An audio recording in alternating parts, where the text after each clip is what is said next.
Yeah. What's up? What's up, boys and girls? Thank you to the nerds in the chat for correcting her origin story. Hi. Hello, how are you? Can you hear me? Hello. Hey, how are you? Can you hear me?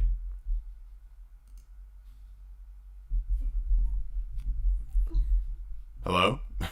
Can you hear me? Yeah. Can you hear me now? Yeah. Yes. Yes. Excellent. Hey, how are you? I'm fine. Thanks. Thank you for inviting me. Yeah, thank You know, you. like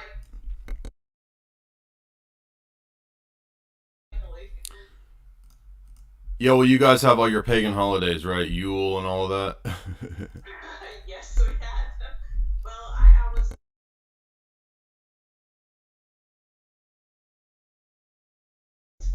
Yeah, I'm just no I'm more. just kidding. I'm being silly.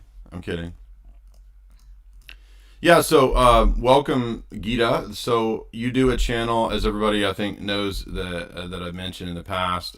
You do a channel focused on mysteries in Norway, focused on disappearances, deaths, unsolved mysteries, true crime, and you also cover some spy stuff or things that sort of tangentially relate to that. And now you're expanding into other topics. You've mentioned the WikiLeaks stuff. So today we're going to be talking about three different cases that you've talked about that I think were really good videos and got pretty deep into. So let's start with the Isdal woman because that's the one that I watched all six episodes of your series on that, and you put a lot of time into that one. So how do you want to kick this off? Let's tell us the basics of this case and this woman's disappearance, and I really liked it because it got into potentially spy courier stuff. So I won't spoil all that. Let's get into that.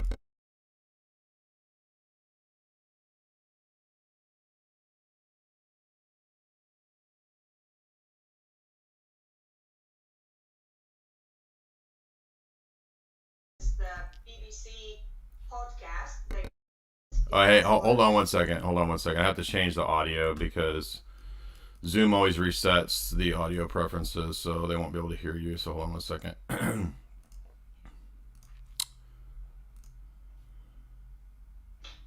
it, this is so annoying.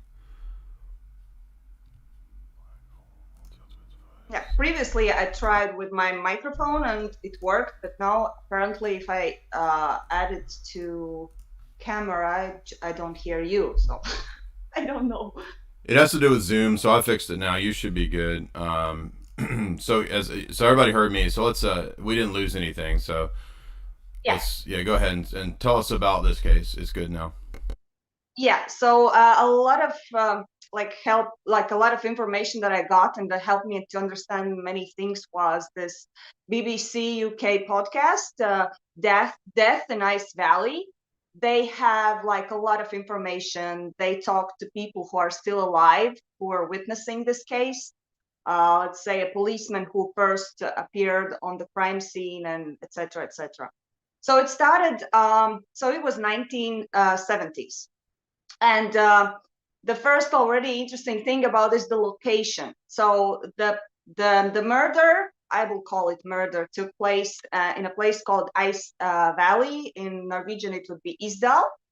And it is a little bit remote. It's not popular among tourists. So not many people do know about that place. Like whenever like foreigners come, they go to Floye and Ulriken and many other places. So Isdal is quite famous among locals. And this is why this Dal woman was actually found by locals. It was a father with his daughters or sons, I don't remember anymore. And so they were just going for a usual walk, and they feel this burnt smell. Something was burning, so they started to follow that smell, and they found like a dead woman up there. So it's 1970s. They don't have cell phones like we do have, so they have to go all the way from the Isdal Valley to the center, find the police, and then they come to the place. So what they see is a dead body, a woman. She's lying on her back. The frontal part is burnt, although they don't find a fireplace. Also, they find different items around the body. So there was like plastic bottles, some clothes, jewelry and stuff. And she was apparently lying on a hat, which is like a fur hat, if you imagine, like Russians usually have. So, they assume somehow that it was a suicide, that there was some kind of accident, but how if there is no fireplace and it was like she was burnt? So it doesn't make sense. Some started to speculate that maybe there were two plastic bottles and that she carried some kind of like gasoline or whatever, or she spilled it on herself and burned herself. But they tested those bottles, it was just water. So well, in your video, you were walking up in that area and you found a cat. Is it possible that cat was involved? Did he have a role? Was he doing something? Well, I don't know. Well, I asked him, but he said that I cannot reveal all of my secrets. Yeah, no, the cat. No. Yeah, he was like ready. So in terms of this Ice Valley area, is this is it a real trek to get to this area, or is it like pretty easy to get to from the main cities? It's pretty easy to go there because there's like a trail that people usually use for walks or runs. But again, it's usually the locals that do that because it's like by the foot of the highest mountain of Bergen. And people, what they do, they usually go up to the mountain and they don't go around. But although like the road, this trail is spectacular. It's like woods, there's a lake on the way. So it's very beautiful, but it's remote. And I think that's a key point here. Somebody might have tricked her to going there, right, so that nobody sees anything. And it was also autumn. You might not know, but Bergen is famous for rain. So autumn is the time when we have like almost each and every day is rain, and it's gloomy and it's dark. So I think it played a very important role, the location. Maybe she had some kind of meeting with someone, but it wasn't a suicide. The autopsy, though, showed that she died from intoxication from carbon monoxide, and also while she was burning, she was alive because she had soot in her lungs, and they found also a lot of sleeping pills, like a lot of them. Right. So they said, oh yeah, sleeping pills, suicide, but it doesn't make sense. I mean, if I'm not an expert in suicides, but I think if you want to do that, you just do that. You drink your pills at home or hotel, wherever you're staying. You don't go the whole way to like a valley. So yeah, is the idea that at least maybe you could reconstruct this. I know we don't know for sure, but so maybe she was killed via being put in a car in a garage, carbon monoxide or something like that, or killed by the tailpipe of the car, forced to breathe that in, and then they burned the body to maybe try to hide who she was, or identifying her. Is that why the burning would have potentially occurred, to cover up whoever this person was? It is definitely possible. Yeah, it could be one of the options, but there's no question about the burning of the frontal part. They wanted to hide her identity so that nobody can figure out who she is, because there wasn't even a photo that they could put out on media. They had a sketch. I don't know if you've seen it. I posted it on my video, of course. Yeah, you've seen it. The face, I mean, it can be anyone. Although there's a thing that she had dark hair and she looked very not Scandinavian. So if a lady like this would go in the streets of Bergen, and in the 70s, they didn't have so many tourists as now. Like if you come here during summer, it's like tons of people, different nationalities. But if a lady dark haired, like wide hips, would go in the street, and the witnesses who said that they saw her said that she wore a lot of makeup, this is not Scandinavian, people would remember her. So when they put out this sketch, nobody said that they recognized her. Here's the sketch, and by the way. I have a picture of the sketch for those that are interested. I'm just terrible. Joking. I'm joking. It's not really the sketch. That's a different sketch from a viral video in America that's really funny. It's the leprechaun skit. But anyway, it's a sketch that somebody drew of a leprechaun they claimed to have seen one time on a local news story. Anyway, that's not the actual sketch, but I couldn't resist doing that. But so Next question that I had for you then was that initially this seemed to just be a weird, mysterious case, and then what popped up was that she had odd implements in her suitcases, right? So she ended up having these wigs, maps, timetables, and there was nothing in the suitcases that could identify her, and so the tags were removed from her clothes, and so presumably Hmm. this was also to hide the identity, which conceivably I guess any killer could have removed those to hide the identity, but it's odd that in the suitcases you said, I think, right, that there was nothing else that would identify her either, correct? No, there was nothing. As you mentioned, I think she cut all the tags off, or somebody cut it off. She had a lot of like glasses. They found a partial fingerprint on one of the sunglasses that there was one in, in one of those suitcases, and this helped them to link this case to those suitcases. Otherwise, it was just a lady that was burned somewhere in Isdal Valley. So they had this foot fingerprint that they could tie to the suitcases, and apparently she was switching her appearance wherever she was going, whatever she was doing, and it was strange. This is why people started to speculate about her being a spy, and this question was actually asked to the policeman. Like, I think he was like chief of the police who made this official announcement at the end. I guess the police was very in hurry to like close this case very quickly. So they made this press conference. This guy comes up and he says like, "Oh, it was a suicide." Somebody asked from the audience, people say she's a spy. No, it's not true. Case closed. Like, they were really into a rush to close this case. But And this is immediately where it starts to become suspicious that she could be right, which this is where it starts getting more and more interesting in terms of this case because it's ruled not a suicide, right? Or did they say it was a suicide or not a suicide when they had this initial ruling? I don't really know. I think it was always only suicide. I didn't even Oh, look the into official that. ruling is not. It was a suicide. Interesting. Okay. Yeah, I think so. I believe so. And Yeah. then, but they didn't. You said then eventually it turned into an open verdict where they weren't sure what the cause of death was. So they revise the claim of the carbon monoxide. Not that I know. Yeah. The only time I think they reopened the case, they started to look in all of these details, but it stopped at everything that they don't know, like the identity. So they tried to run the DNA and stuff, but I didn't have anything to compare with, and this is where it stopped. But it's officially a cold case. They don't have the solution, so it's like I Well, don't if think they're gonna solve it anyways so anymore. the next weird part though is the codes on the paper, which when I first heard this, I thought, okay, well she's that's a number station, right? So she's writing down things from a number station, which is what spies would do, especially in the Cold War. But turns out those were just locations that she had been Yeah, written in a weird yeah. way. So it actually wasn't a cryptography thing to do with espionage. And then it turns out you said that she had this weird thing that she smelled strongly like garlic, which is really odd. Yeah, Nobody can figure that. Like, why would this woman be smelling like garlic? yeah. Well, let me explain you something as a person who comes from Eastern European country.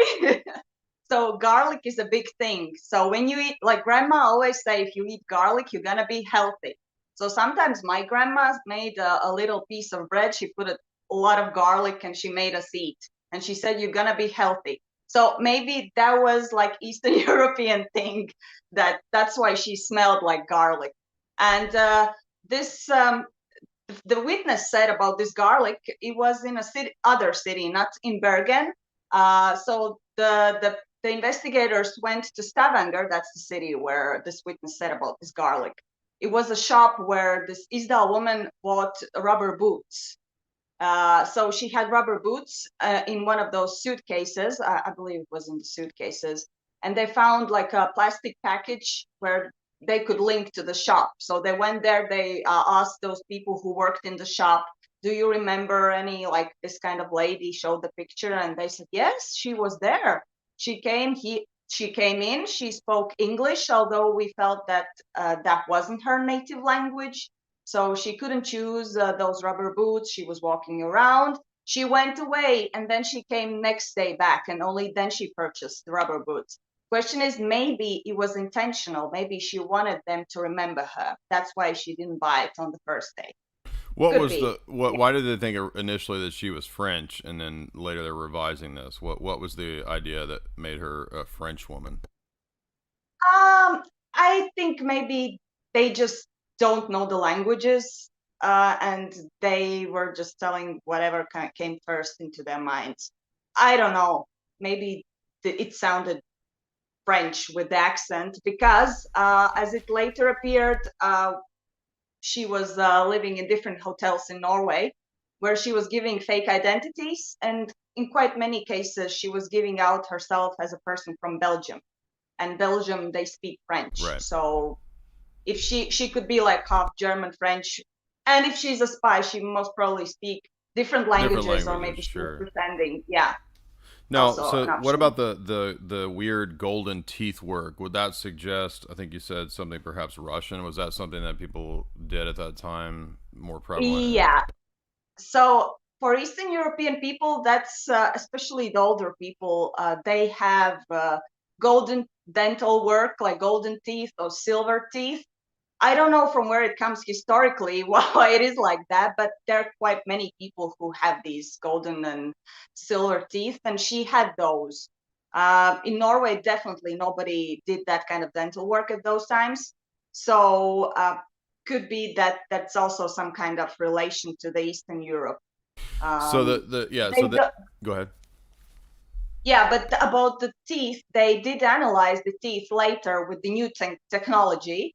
um I don't know how I don't remember how's it called. So they it was, I think, already in the 2000s when they took those teeth and sent to Australia to an expert who works with these teeth, and according to the condition of the teeth, and I don't know how he's analyzing, he can understand from where this person is coming, where has he been, like the lifespan.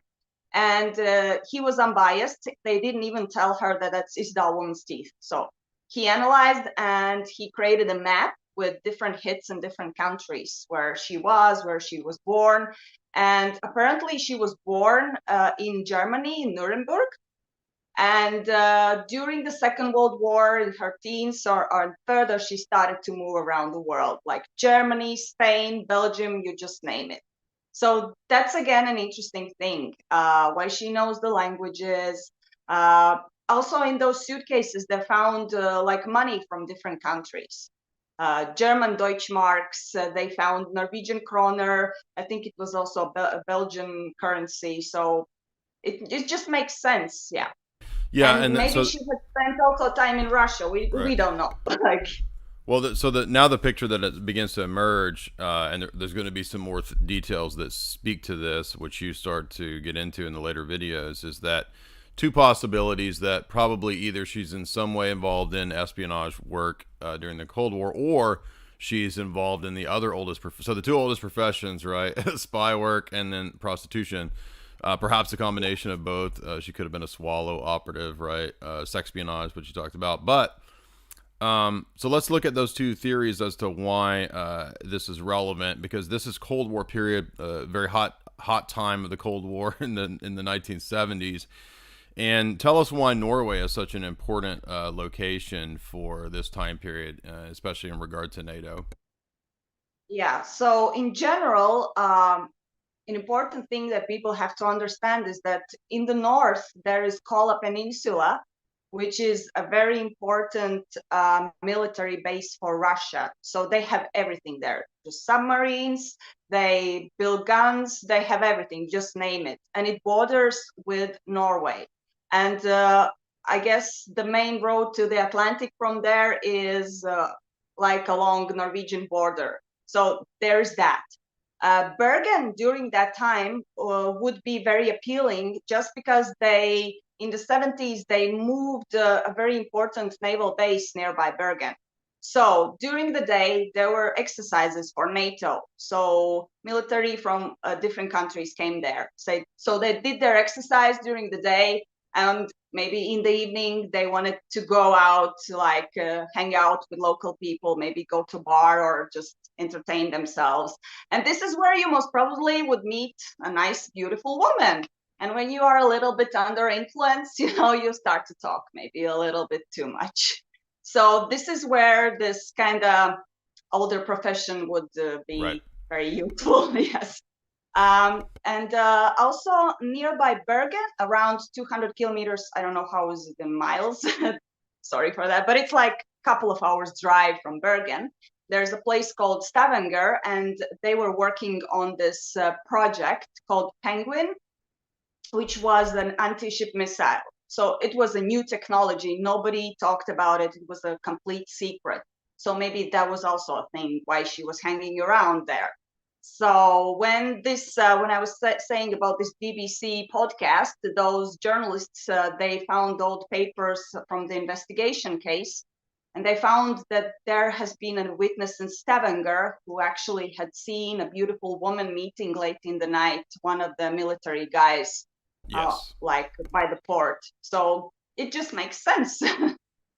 Yeah, my buddy Mark Hackert is a Russia analyst, and he's done a lot of translations of old KGB diaries and colonels and their accounts of a lot of these defections and these kinds of stories from the Cold War. And there was actually a famous case of a raven in NATO who was seducing, I think, Russian or German women during the Cold War.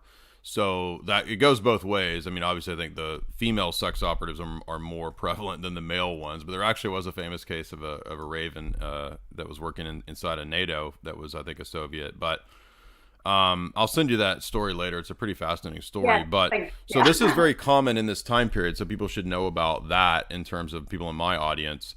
But one question I have for you about the thesis that she was just a prostitute, it seems a little elaborate that a prostitute, even if she was like a high price prostitute, that she would know a lot of languages and that it would be this elaborate. I mean, isn't that a little? I mean, a prostitute doesn't really need a whole lot of linguistic skills, and you know what I mean, like.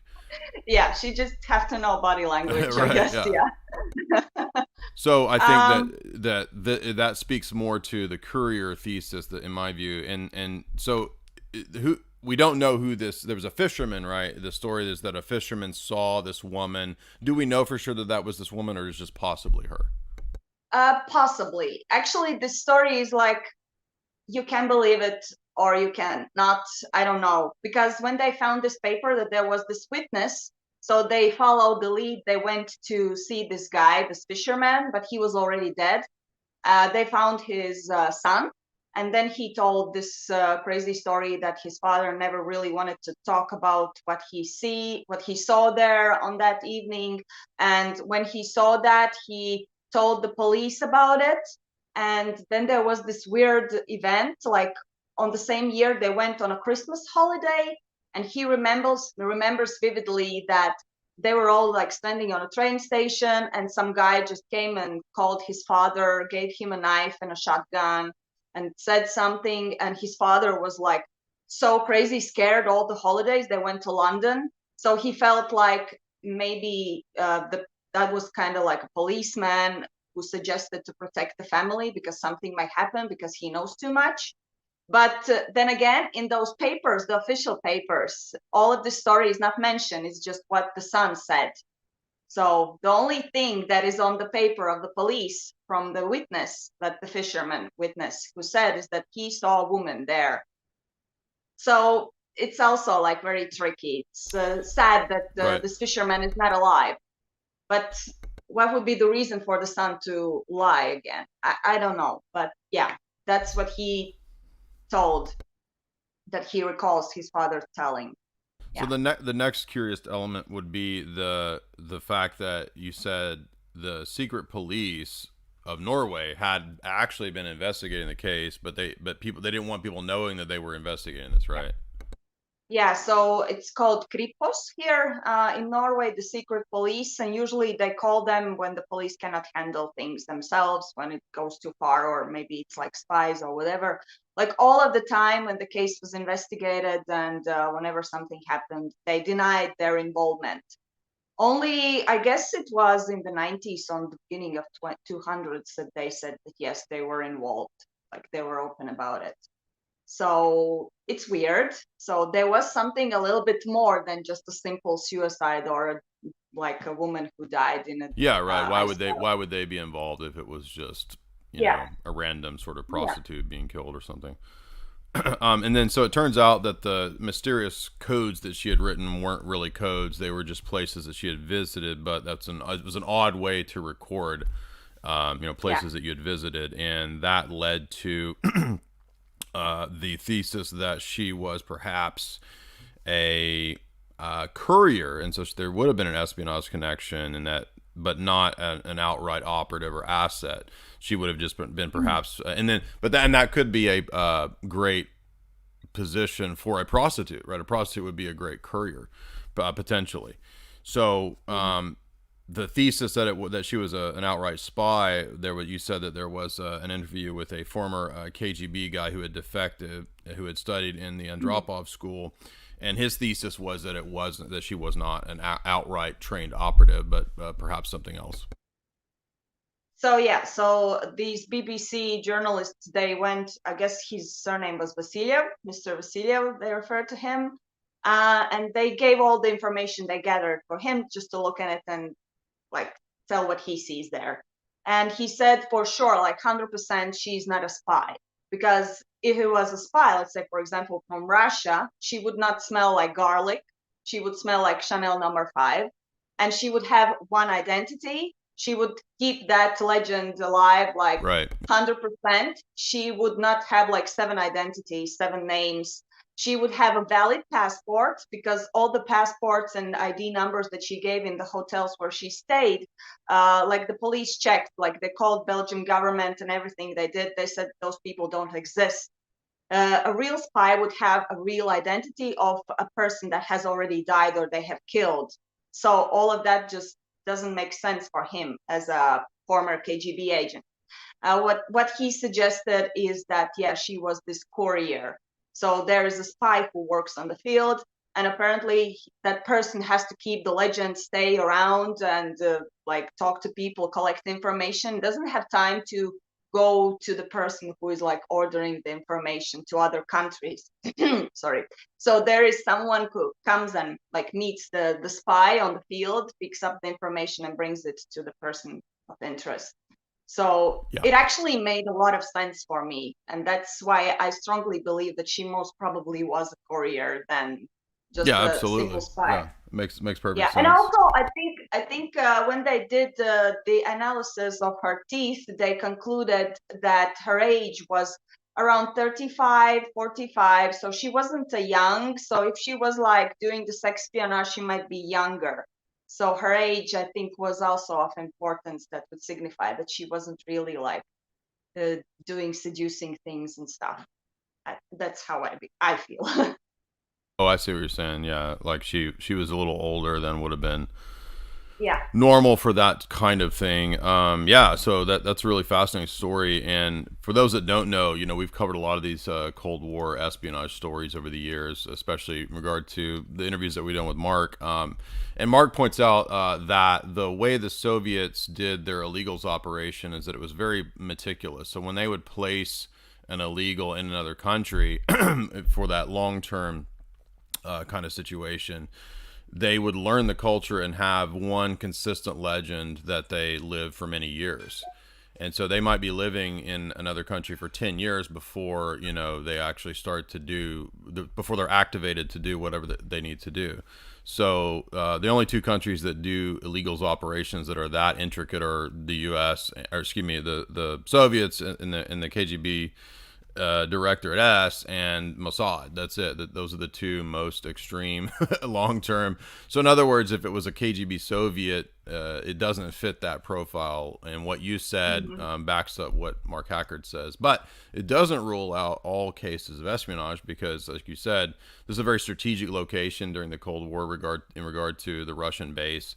Of course, Norway was obviously allied with NATO, and so there would be a lot of CIA people involved and localized in Norway. They would have been there watching, surveilling as well. So it would be a Cold War hotspot, just as Italy would be, just as Rome was a Cold War hotspot. So yeah, I mean, this is an overlooked area, and I've always found your region fascinating in the sense of the Cold War stuff, because there's a lot that was going on in that area that people don't know about in terms of the Cold War. So that's why we do like to touch on that here and there. And even Yeah. sorry for disturbing. Even now, Norway looks very appealing because here they make a lot of guns, Mm-hmm. different gadgets, military things. Like we have quite a lot of things here. So even now, I believe that something might be happening. We Yes, cannot exclude absolutely. that. Yeah, I mean, are you? And we'll get to that in a second with the WikiLeaks. Is his name Anjan? Anjan? I Anjan? think it's Arnjen. I'm Onion. pronouncing Okay. it as Arnjen. Yeah. Yeah. So before we do that, though, let's go. Let's rewind a little bit and talk about Sonja Wigert, because she was somebody that we recently covered on one of our movie streams, and I'm bringing this up because I just got this book in the mail, which is a mainstream text that I was happy to see came out. I'm thankful to whoever recommended this to me in the DMs, but. So this guy, it's a totally whitewashed normie thing. It's not anything that's going to give you any real super deep information, but it's a big vindication for a lot of the stuff I've written in my books. And Christopher Andrew is like a mainline. He was the official historian of British intelligence in MI5 for many, many years. He has a big giant whitewash normie book called Defend the Realm. Well, he just put out a new book called Stars and Spies, which is about the history of entertainment and intelligence operations. And so that's a big part of my book. A lot of people, again, don't know about this. They think it's all very crazy and weird. I just got the book, so I don't know if he has a chapter on Sonja Wigert or not, but he probably does, because he goes all the way back to like the 1700s for people. Could be, or could maybe not, because I don't think that she was very popular outside Norway, in Sweden and Scandinavia, but maybe she is there. I don't know. Like I learned about Right. her just while doing a random research and looking for a new topic to cover. So maybe she's not there. Well, the thing with his book is just that it's a really recent book, but you're right. He doesn't have anything on her. So, yeah, that's probably too recent even for whenever he wrote this book, which, I mean, it came out in 2021, but he could have been writing it for many years. But, I mean, this is a big part of what's in my book. I mean, my books cover, spies in Hollywood and this kind of stuff pretty extensively. So, I should read it. Now that oh, yeah, you say, I'll I send you should some read it. copies. I'll send you some Oh, copies of thank my you. stuff. Yeah. So tell us, let's talk about Sonja Wigert, because she's sort of she's like the A-list actress of her time period, right, in the 40s, 50s, and her story is really fascinating and really ties into what my books are about. I didn't know about her stuff when I wrote my books 5 or 6 years ago. So can you tell us a little bit about her? Yeah, so she is Norwegian originally. She was born in Norway. All of her family is Norwegian, although in many sources she is referred to as a Swedish spy, but she's a Norwegian woman. So she was born in like a normal family. She had two brothers. Father, I guess he was a little bit involved in military. He was major or something like that. So that's why he was further in the story, I guess, arrested by Nazis when they came in Norway. So she actually wanted to be like a fashion designer or something, and this is why she left Norway. She entered some kind of school. She wanted to study. Then some sources say that she moved to Paris doing au pair stuff. This is where she learns French. She also had a little exchange in Switzerland. She learns German. She also speaks English and of course Norwegian. And if you speak Norwegian, you also understand and can speak Swedish. They're really close. So she has a lot of that language knowledge. And when she comes back to Norway, one of her family members enrolls her in a competition, which was called the Competition for the Next Norway's Greta Garbo, which is like this huge star coming from Sweden. Everybody knows her. And it's like a beauty competition, and she wins it. All the attention on her, everybody likes her. Now she's an actress, a successful one. She plays in theaters, in movies. Everybody loves her, and she's pretty. She's a very beautiful woman. And she meets this writer from Sweden. She marries this writer, and they move to Sweden. She gets Swedish citizenship. I'm sorry. And there also she becomes a star. again, movies, theaters, and everything, all attention on her. Everybody just adores her. And then the Second World War comes with all the Nazis, and her father is arrested by the Nazis, kept in custody. And one day, I guess in the movie it was after theater that she was playing, some Swedish resistance representative approaches her and asks to help, meaning to spy. And the thing is that this guy called Josef Terboen, which is a huge thing for Nazis, he was responsible for the Scandinavian region, is coming to Norway. And he really likes beautiful women. And they ask her to seduce him, to become friends with him, and get some information that could be beneficial for a Swedish resistance movement. Right. So this is basically just to make a one quick point here. So we in the West, I don't know what you hear where you are, but in the West, we always hear this sort of trope, this story that the Allies and NATO and these people would never use sex operatives or recruit people to be ravens, which is preposterous after Epstein. Right. This is all well known now with Epstein, but I mean. No, the both sides used sex espionage, not just the NKVD, but also NATO had ravens, they had swallows, and so here's a clear example of somebody who had basically their career ruined because they were forced into this swallow operation, which So and I say that just to sort of vindicate. That's a point I've been making for a long time that a lot of people don't know that. Yeah, and they were a little bit like blackmailing also her because, Right. of course, she didn't want to do right? that. Yeah, she didn't want to do that. And then they said, well, we know that your father is like in prison and we can help you if you do the job that we want you to do for us. And I think somewhere deep inside, she also started to believe that if she does her work well, she will become really friends with this Terboen and maybe talk to him personally to release father, that she has the access now to help father. So she agreed, of course. And then everything just went to hell, I guess. So she goes to this party, which was held, I think it was like a mansion or a castle of royals, and like a luxurious party, which was like quite opposite to what was happening really to the people during the Second World War. And they were poor and they were in stress and everything, but they have this luscious party, food, drinks, everything, beautiful woman. And Terboen comes and she does her job. She starts to flirt with him, like she's charming, and of course he likes her. They start to talk, and he invites her for dinner, to drink some wine. And afterwards, everybody sees that she hangs around with Nazis, with Terboen, drinks wine, entertains, and everything. And I believe she was forced to sleep with him also, of course. That was, I guess, the main reason why she was chosen, because she's beautiful and this guy likes beautiful women. And everyone who saw her despised what they saw. Like, oh my God, this actress, she was so famous. She was like the symbol of our country, and now she's with Germans, and everybody started to hate her. And but she did her work very well. I mean, she gave out some information. She revealed that one of the tourist centers that was run by Germans was actually like a place for spies in Stockholm. So she did a lot of good work, and father was also released, but it didn't end up there. Afterwards, she was also contacted by CIA by British intelligence, and she had to have also meetings with them. So it was a lot. I cannot even imagine how she was handling all of this. And at one point, when I guess Terboen started to trust her a lot, he even asked her, maybe, since you have a lot of good friends, like from government, and many people, maybe you can sometimes tell me what those people are talking. Like, he was asking her to become a spy for Germany.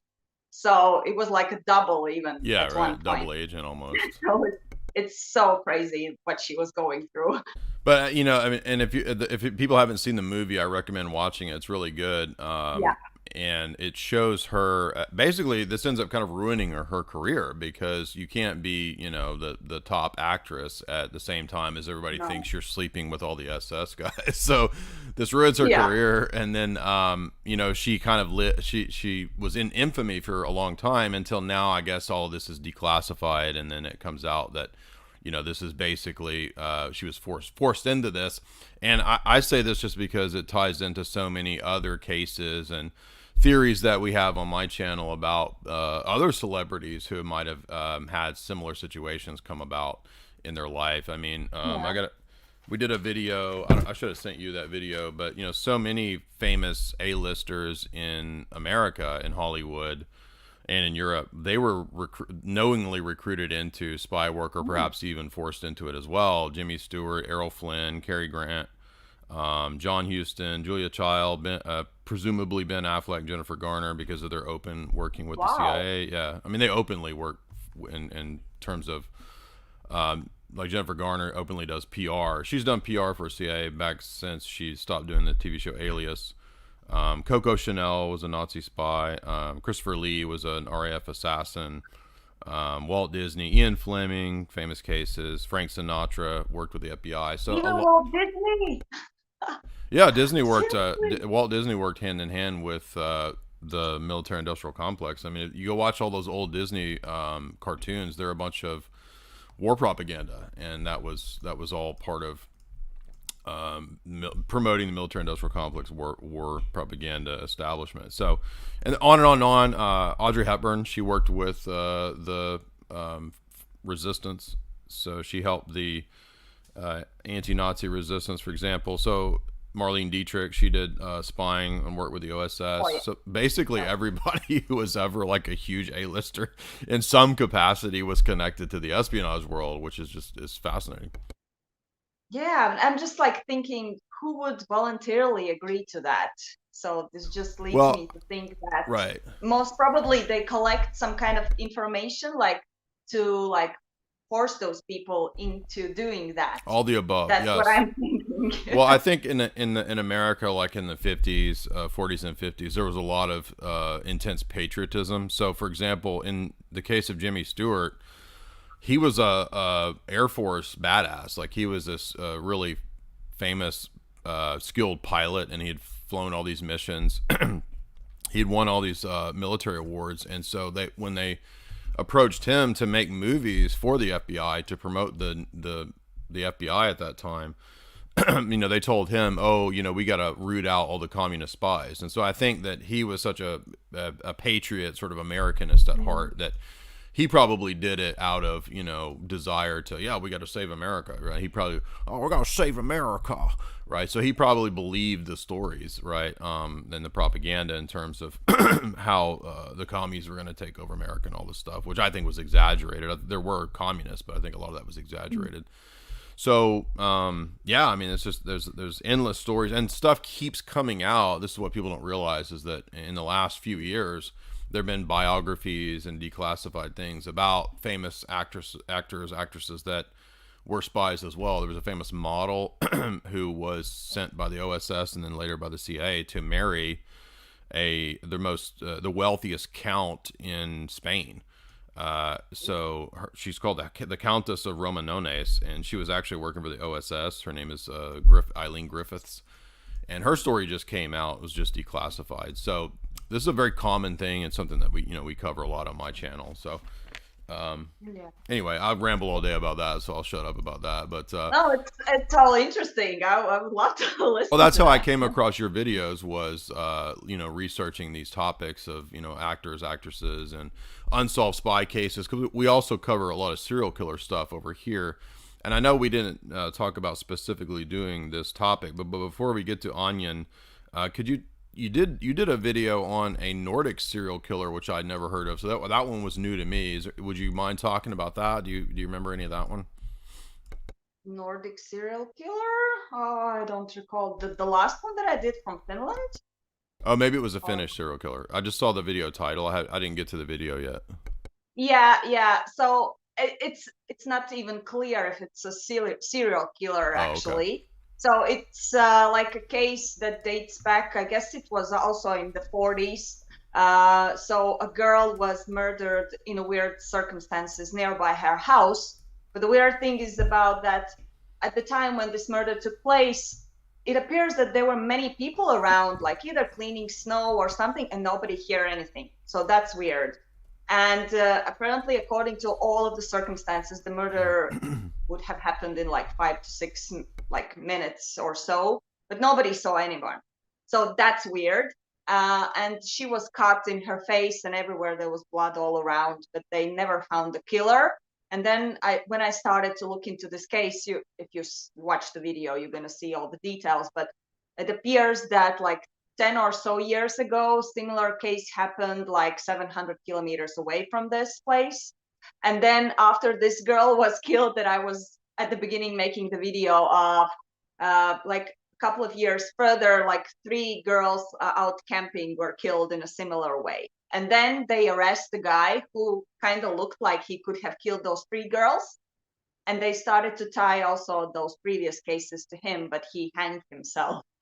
And after that, there were even more killings happening. So there were also some signs that the police were covering up something. Oh, that's what I was going to say. Yeah, so this is something we always find is that corruption in the police is very common.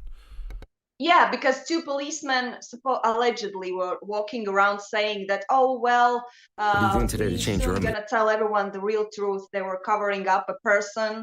And like, I felt like maybe they were covering up like a real policeman who was doing that. Maybe, I don't know. But they didn't like never make an official announcement to reopen the cases and tell all the information so that it could be like the investigation could be started. Yes. That's the thing. Yeah. I'm linking. Yeah, sorry. No, it's okay. So for those in the chat, I'm linking her videos that she's referencing here. So there's the case of Ellie Emo, and then there's the other one that we were talking about is Belle Guinness. Is that the one you're talking about? No, this Ellie is the serial killer I was telling. Okay. Belle Guinness, that's a crazy lady who lived in the US. She was originally from Norway. She moved to Norway, to US, I apologize. And she was tricking men into her house and brutally killing them and burying them in her yard. And nobody knew about that anything until the house was burned down and they started to see all the bones that she was hiding in the yard over there. And still people don't know if she really burned together with the house or she escaped. So that's like a big mystery. These I hadn't gotten to yet. I just have them in my to watch list of your videos. So that's because I've done a whole series on serial killers as well. And one of the theories that we have over here, based on a book by Dave McGowan called Program to Kill, is that in a lot of these cases, it looks like multiple things going on. A lot of the serial killers have connections to organized crime, the famous ones. They have connections to cults. They have connections to very powerful, wealthy people and even state and intelligence officials. And a lot of them have military and intelligence backgrounds.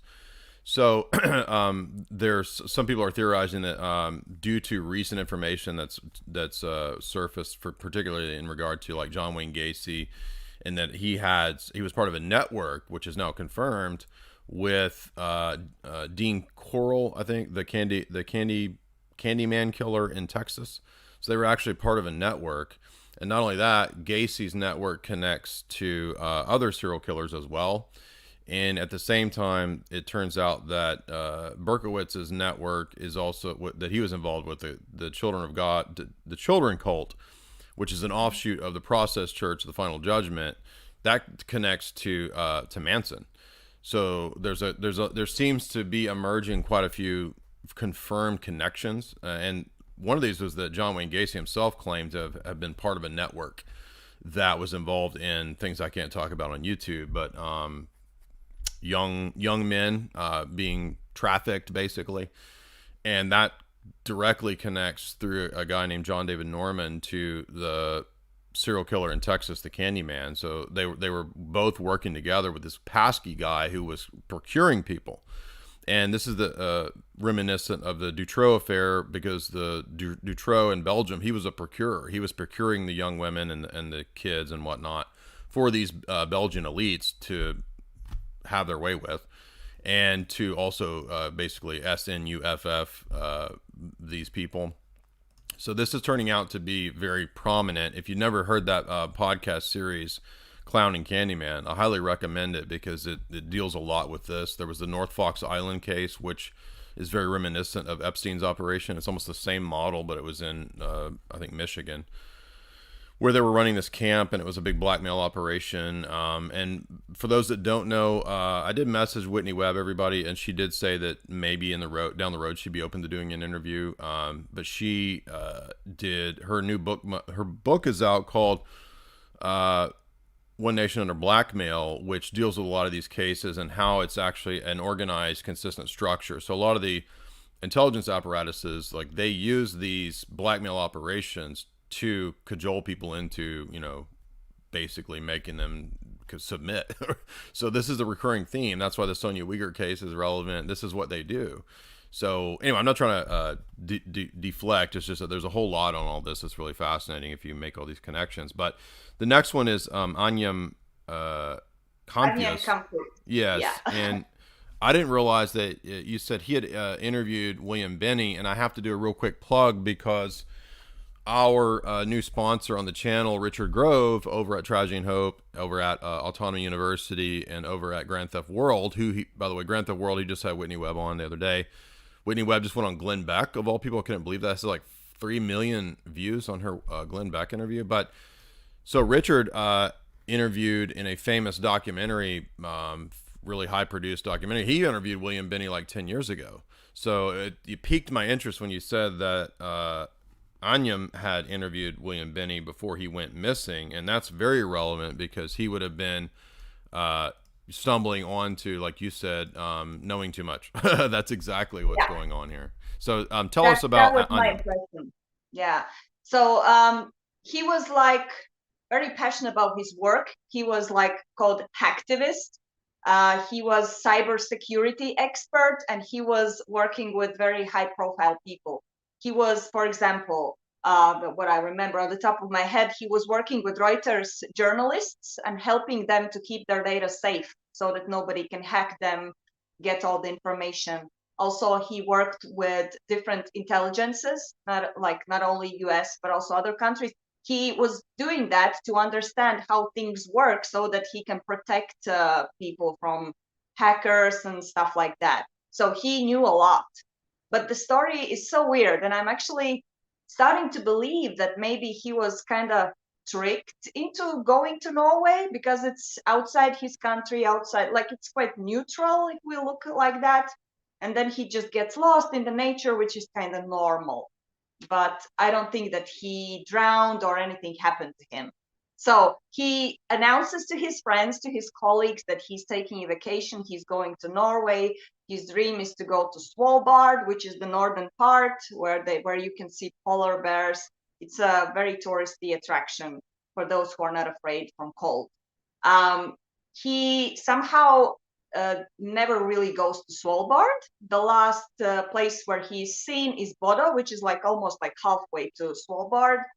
And it's like a couple of days before he was supposed to go to Trondheim and go from Trondheim already home. He had all planned. He had already like return tickets. So people say he left this Bodo hotel. He said that he goes on a kayaking trip.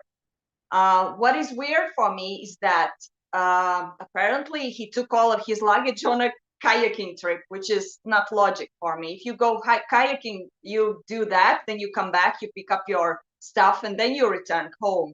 Not take all of the stuff, check out, and go on a kayak trip, which is weird. So he doesn't return from that trip.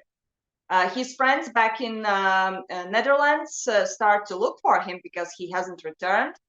They start to search for him. They understand that the last place he's seen is Bodo. They reach out to, I guess they reach out to police and everyone who could help them to find him. They announced that he is missing. Even like Wikileaks official Twitter posts a picture of him. Arnjen is missing. Has anybody seen him? So the thing is that the investigation was a little bit delayed because of the bureaucracy, the paperwork. The Norwegian police couldn't start the investigation until they have received official Dutch papers saying that he is missing and they need help there in Norway for them to start investigation, which is a very Norwegian thing. Like if you don't have your papers, nothing will start. So they start to look for him and they find this kayak in the waters. They also involve coastal guard, so they find this kayak. A little bit later, two recreational fishermen find some other stuff floating. It was like computers, some power banks, and that belonged to him. Again, why would somebody take all of the stuff on a kayak?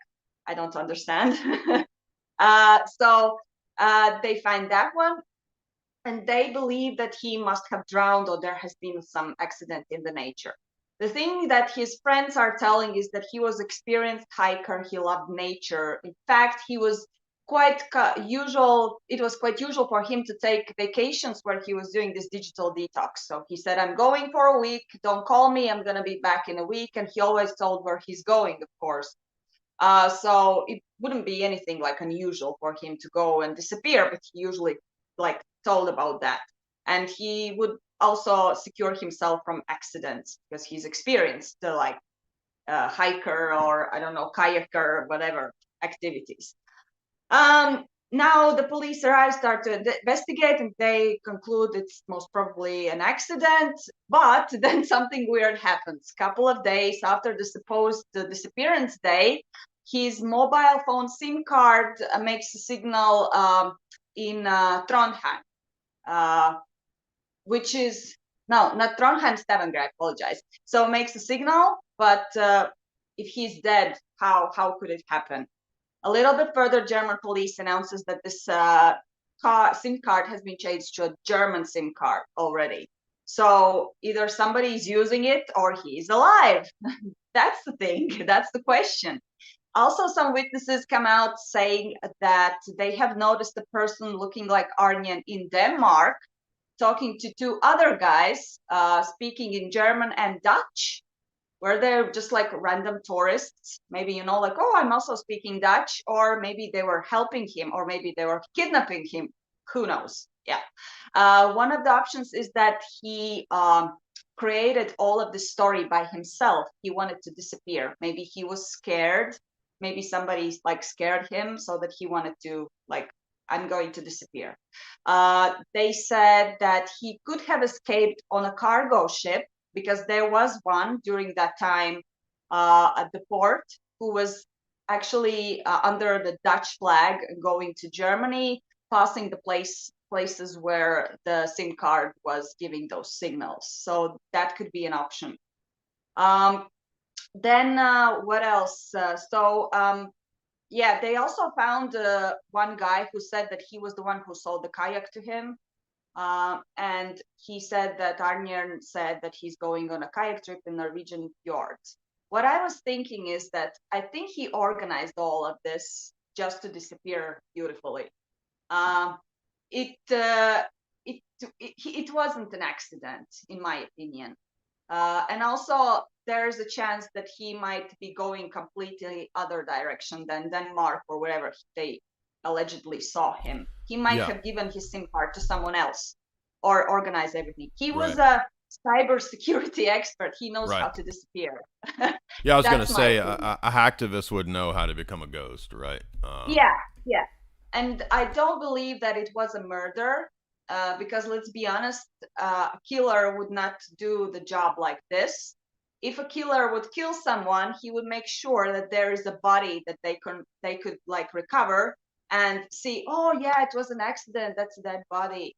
Like a killer wouldn't leave those loose ends, because up to nowadays people are asking questions and not understanding what happened. To give some context as to why in the big picture this would be so volatile, if working with WikiLeaks at that capacity as a hacktivist, if you guys remember the Vault 7 leaks, that's showing that they can spoof the IP address and make it look like anybody. And I did a big 2-hour breakdown of this back in 2017. If you guys want to go watch my breakdown, it's not on YouTube anymore because it's too controversial for YouTube, but it is over on my Rockfin. I put the Rockfin link right there. That goes into why Vault 7 was a big deal and why it was so annoying to the system to have that leaked. And I also have, that's the image that you see there is Richard's interview with William Binney actually 9 years ago. So that's also linked to the Vimeo interview is there. If you want to see that full interview that Richard did with NSA whistleblower William Binney. And that's relevant because Binney was basically, explaining all of these massive spying operations that he helped design. He designed the architecture of how to do that real-time mass surveillance. So, and he designed it, he said, for the Cold War.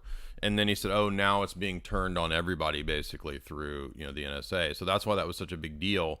And that coming out in tandem with, so basically the Snowden stuff, the William Binney stuff, and WikiLeaks in terms of the Vault 7 stuff, that was right at the point too with the whole Russia collusion scam. So if you remember that was a big deal in 2016, 2017 because of what they were saying about the bots in Macedonia and these other places that were supposedly getting Trump elected. And if you know about Vault 7, it's like that can easily be spoofed, right? It has nothing to, Russia's not getting Trump elected. This is ridiculous. But that's why this matters so much, is that all of this stuff with Russia collusion ties into WikiLeaks, because if you remember, they were saying, oh, WikiLeaks was working with Russia to get Trump elected. And, if everybody remembers the Seth Rich murder, all of that, right? That's all covered in that Rockfin analysis. So that's why this matters in terms of the big picture, and why I noticed that when she covered the WikiLeaks stuff, that was wild. I mean, they're trying to, isn't Assange being extradited finally back to the U.S. or something like that? They're trying to get him out of the U.K. to prosecute him. He's been under house arrest for so many years. So we've covered WikiLeaks for many, many years over here too. So I haven't kept up within the last month where it's at, but the fact that this guy is working with Assange is, I think, the big key here, and that he's talking about the same stuff that Benny's talking about. Like, I mean, it's a no-brainer. Like, obviously they want to shut that dude down. So hopefully he's safe. And it was quite a weird way how he disappeared, in my opinion. Like, it looked like missing 411, or how is it called? This guy in America, like in the national parks, David Paulikas, yeah, right. Left the shoes and disappeared in the thin air. So I think he's alive. Like, by this moment he would be around his 50s or something. So maybe he's just sitting safe in his home with another identity, or somewhere like without an identity, or helping someone. And then there's also an option, maybe somebody did take him in custody and make him work for someone. Like, we don't know. Like, we can speculate about that a lot.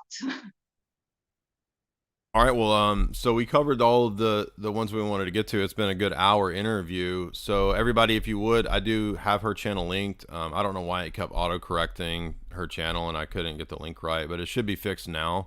So if you guys would, go subscribe to Gita. She has tons and tons of videos, and it's a deep rabbit hole that you can go down with a whole other series of serial killers and unsolved murders in the that area that most of us in the US, we don't know anything about that. I mean, I think our exposure to this is probably, Girl with a Dragon Tattoo, which is a fiction story, but is partially about, ultimately, if you remember in that series, it's about human trafficking and murder. Yes, and it's not only about murder. I try to figure out what's the deal with some paranormal activities sometimes, because, well, there are also some cases here in Scandinavia. Like, even here in Norway, there is this weird case of Isdal and lights, which is still, they haven't explained it scientifically what it is. So I'm a little bit, I have a video about that. But in the new year, I'm going to look into another very curious case that took place in Sweden. So if you are into paranormal, I'm not like Jeremy Corbell, but, I still like these things like paranormal activities. So I'm gonna Oh, look we also into cover that. some, yeah, we cover that stuff as well here in terms of, weird phenomena, the demonic, these kinds of things. I don't know what your, my view on, I think that most cases of like UFOs and aliens are government technology and surveillance and drones and high tech. But I do think there are some unexplained cases which could Yeah. be, demonic phenomena or something like that. A lot of the cases of abductions are very Mhm. they're very similar to the declassified research on government mind control projects like MK Ultra, and they're also similar to what ancient medieval world described as possession. So I think there's something going on with alien and UFO stuff that is definitely, in terms of the spiritually speaking, the demonic. I don't know if you have, what's your view on that stuff?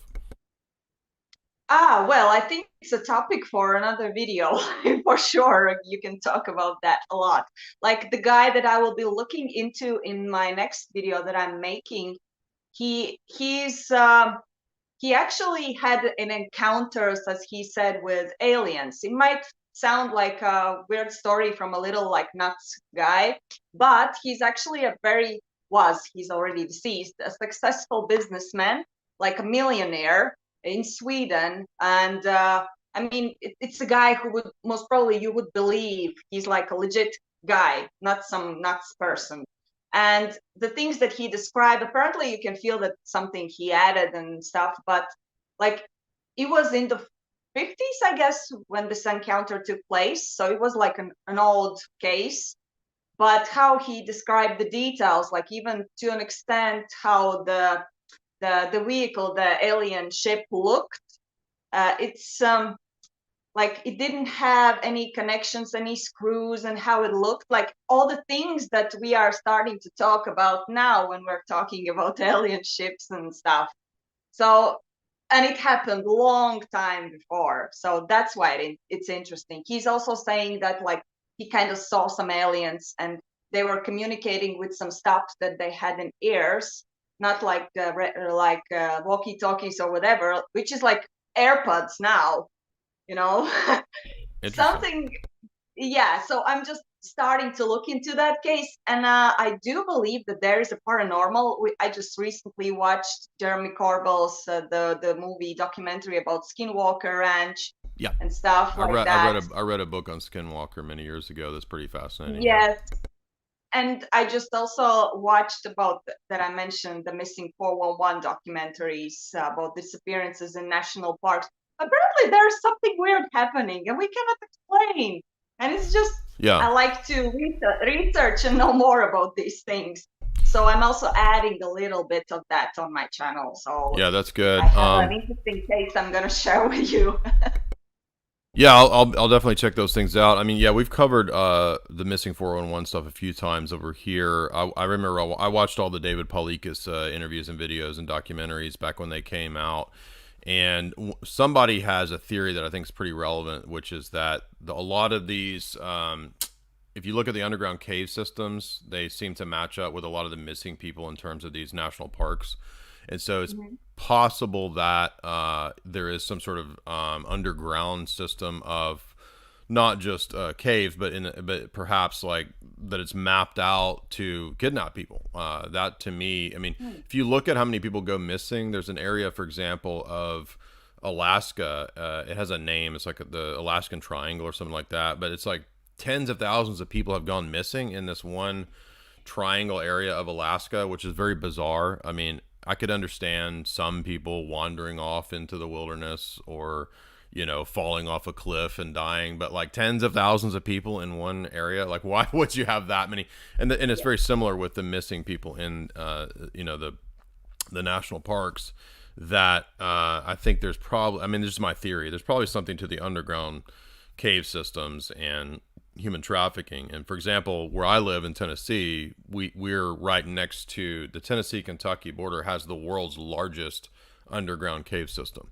So it's basically the whole states have an entire underground cave. Now there's a whole world down there that we don't even know about. You can take some tours which just kind of touch the edges of the caves, like in different cities in Tennessee and Kentucky. But I mean, it's massive, right? So who knows what's going on down there? Anyway, really fascinating stuff with all of these missing people. So I won't keep you too long. Thank you so much for coming on. It's a great chat.